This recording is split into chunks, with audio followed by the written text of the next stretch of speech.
যে erythroblastosis fetalis. তো এটা কিভাবে, কেমন করে, কখন, কি প্রতিকার কিভাবে করতে হয়, এটা একজন RH নেগেটিভ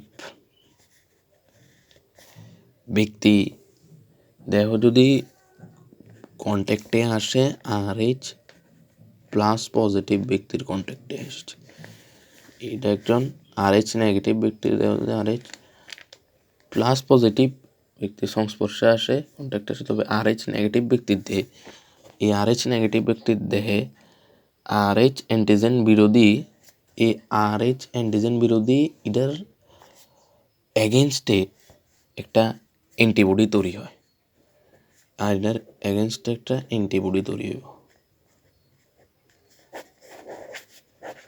এটার এগেনস্টে একটা অ্যান্টিবডি তৈরি হয়।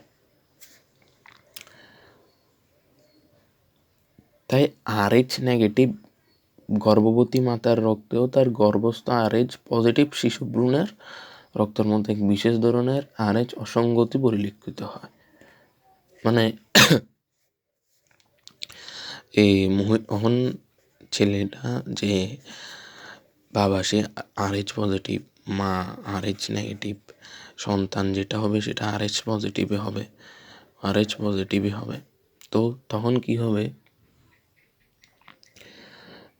যে শিশু ভ্রূণটাও তখন RH পজিটিভ হবে, ঠিক আছে না? তখন যে শিশু ভ্রূণটা হবে তারও RHটা পজিটিভ হবে। এবার যখন মাতার ফার্স্ট প্রেগনেন্সির টাইমে, ফার্স্ট প্রেগনেন্সিতে কী হইব,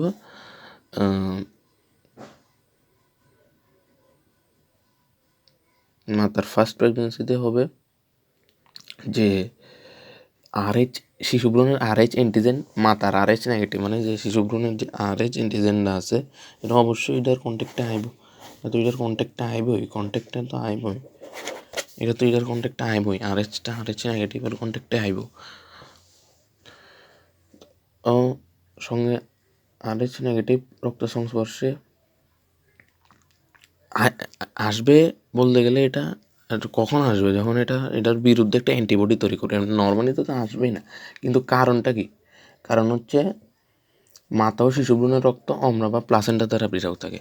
মানে মূলত আমি বলতে চাইছি যে RH যেটা আছে এটা RH নেগেটিভ, মানে শিশু ভ্রূণের RH মাতার RH নেগেটিভের কন্ট্যাক্টে আসবে না, এটা আসবে না। কারণ আসবে কীভাবে? কারণ এখানে একটা অম্লা বা প্লাসেন্টা থাকবে না, একটা প্লাসেন্টা থাকার কারণে তো এখানে কন্ট্যাক্টটা আইতে পারতো না, এটার কন্ট্যাক্টটা আইতে পারতো না, অম্লা বা প্লাসেন্টা দ্বারা পৃথক থাকে।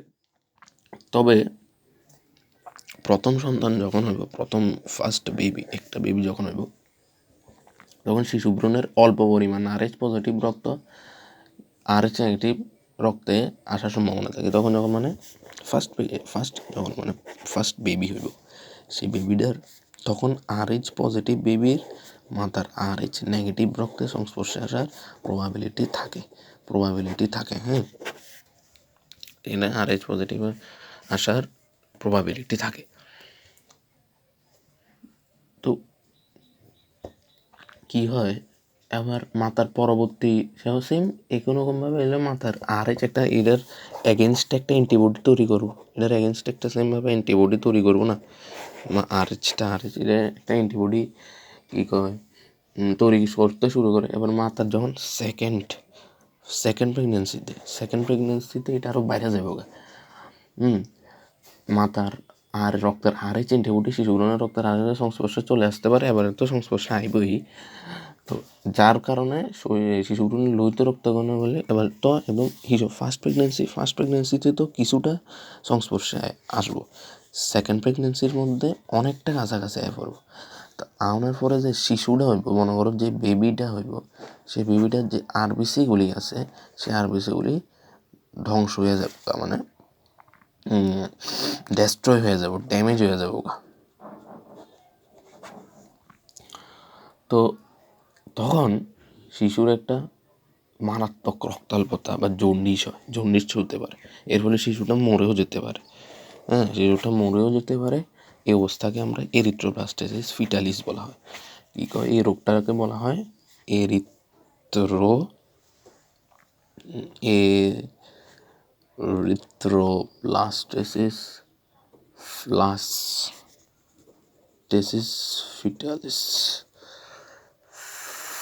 ফিটালিস এরিথ্রোব্লাস্টেসিস ফিটালিস বলা হয়।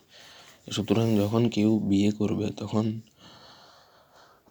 সবারই বাচ্চা হবে, সবারই বাচ্চা হওয়ার ইচ্ছা, সবাই করতে হবে, কিন্তু তখন কি করবে, তখন ব্লাড গ্রুপটা দেখে নেবে, পুষ্টি না দেখে ব্লাড গ্রুপটা দেখে নেবে, তাহলে সব সমস্যার সমাধান হয়ে যাবে। ঠিক আছে, আজকের জন্য এতটুকু। ভিডিওটা ইনফরমেটিভ হলে লাইক করো, লাইক